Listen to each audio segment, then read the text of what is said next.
cinta, kesetiaan, ketulusan istri dalam pengabdian kepada suami hanya lahir dari kepuasan jiwa istri terhadap performa suami. Gimana? Kepuasan istri terhadap performa suami. Karena teori yang saya temukan dalam Islam, yang namanya rumah tangga itu 100%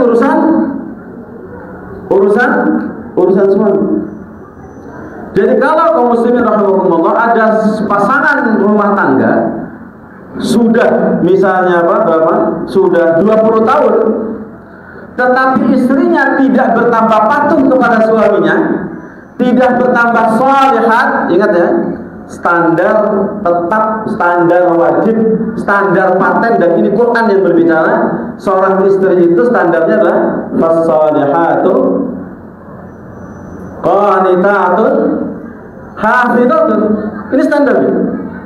Makanya untuk mengukur sukses rumah tangga dari awal sampai akhir pakai apa? Pakai kalimat tadi. Seorang suami atau istri sukses berumah tangga kalau standar ini nyampe, istrinya berubah atau meningkat menjadi fasolihatu qanitatun, apa qanitat? Patuh tanpa tapi. Yang kedua, hafizat, menjaga kehormatan suami, menjaga harta suami, menjaga apapun yang ada dalam suami tidak sampai keluar ke rumah. Oke. Seorang istri yang sukses menjadi istri yang sukses hasil pendidikan suaminya, kalau ketika ada terjadi pertengkaran tidak sampai ke anak pun tidak sampai, apalagi sampai kemudian ke ibunya, ke bapaknya, ke mertuanya, ke kakaknya, ke adiknya, apalagi sampai ke ratapan tembok WhatsApp. Jadi kalau 20 tahun pernikahan, istri tidak menjadi semakin taat dan patuh kepada kita, bahkan tanpa suka ngeyel, bahkan tanpa ngatur, bahkan suami sampai kemudian pikiran bawah sadarnya dalam kendali istri, maka mohon maaf. Contoh yang paling gampang, terutama anak muda yang baru umur 2 tahun menikah atau 5 tahun menikah. Siapa suami yang mau ngasih uang atau nafkah atau sedekah atau apapun namanya, dan ini terbaik, nafkah terbaik sebelum istri bahkan, itu kepada orang tua kandung, tapi sambil apa? Sambil sembunyi-sembunyi. Ingat, sambil sembunyi-sembunyi. Bahkan tidak berani ngomong ke istri. Bahkan kenapa? Karena kalau istrinya tahu, maka sangat berbahaya bagi urusan rumah tangga. Pasti pertengkaran terjadi. Kalau ini terjadi sampai ketakutan seperti itu, maka mohon maaf Pak, pikiran bawah sadar bapak-bapak sudah dalam kendali istri.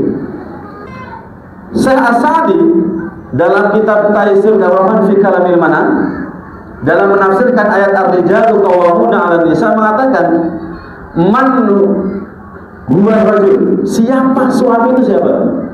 Beliau mengatakan waliyun wa sayyidun, wali dan sayyid, pemilik dan tuan. Jangan sampai usia pernikahan baru 5 tahun, tapi ingat, pikiran bawah sadar sudah dalam kendali istri. Sehingga nanti beli pelek izin istri. Halo? Ini di medsos banyak ini. Beli pelek izin istri, ganti mobil izin istri. Serius. Bahkan yang tragisnya lagi, suami yang bekerja di pabrik, istri yang menerima gaji, dan suami setiap hari uang transport. Ada yang kayak gini? Ini masalah. Boro-boro mau jadi raja, boro-boro mau jadi raja, mau jadi setara aja tidak ada. Oke, perhatikan.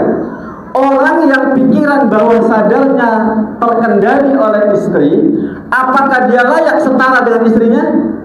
Tidak. Karena orang yang terkendali berarti apa? Di bawah. dan aneh bin ajaib. Serius, Pak. Kenapa demikian kaum muslimin rahimakumullah? Karena mustahil. Ingat ya, perhatikan. Saya studi tentang tafsir rasanya cukup.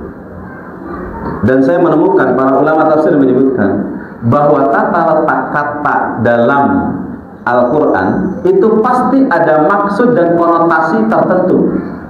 Sekarang pertanyaannya, ar-rijalu qawwamuna 'alan nisa diletakkan duluan mana antara fasolihatu qanitatun hafidhatun? Mana dulu? Rijal dulu kan?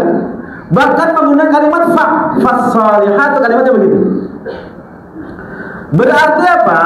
Mustahil di rumah kita ada istri solehah kalau suaminya tidak rijal, suaminya tidak qawwam. Itu mustahil. Mana hanya nggak usah baca cerita. Mungkin nggak ayat itu dibalik. Jadi ayatnya bunyinya fasolihatu qanitatun hafidhatun, baru ar-rijalu qawwam. Boleh nggak? Boleh nggak, Pak? Boleh, nggak boleh, Pak, sama sekali. Maka rumus dasar ini studi ilmu tafsir ya. Maka berarti apa? Jangan berharap ada istri solehah di rumah kita kalau suaminya bukan rijal yang qawwam, bukan rijal yang qawwam, bukan rijal yang qawwam. Contoh sedikit saya kasih contoh. Ada nggak raja sering ngeluh ke rakyatnya? Ada nggak? Pertanyaannya, ada nggak suami di sini yang kalau ada masalah keuangan sering ngeluh ke istrinya? Kalau ada suami yang mudah menyampaikan problematika hidupnya kepada istri, namanya istri suami apa? Suami cemen. Serius ini. Jadi itu sering terjadi. Makanya akhirnya kehilangan kehormatan. Akhirnya sang istri mengatakan, oh ternyata suamiku baperan. Boleh nggak baperan suami? Nggak bisa. Mana mungkin seorang istri akan menjadi solehah kalau tahu ternyata suaminya kualitas cemen. Nggak bisa. Maka laki-laki sesungguhnya tidak pernah menunjukkan dan memberitahu apa problematika yang sedang dia hadapi. Tahunya adalah apa? Ketika istri minta sesuatu yang memang hak dan kebutuhan dia, maka dia tunaikan. Dari manapun gak ada urusan.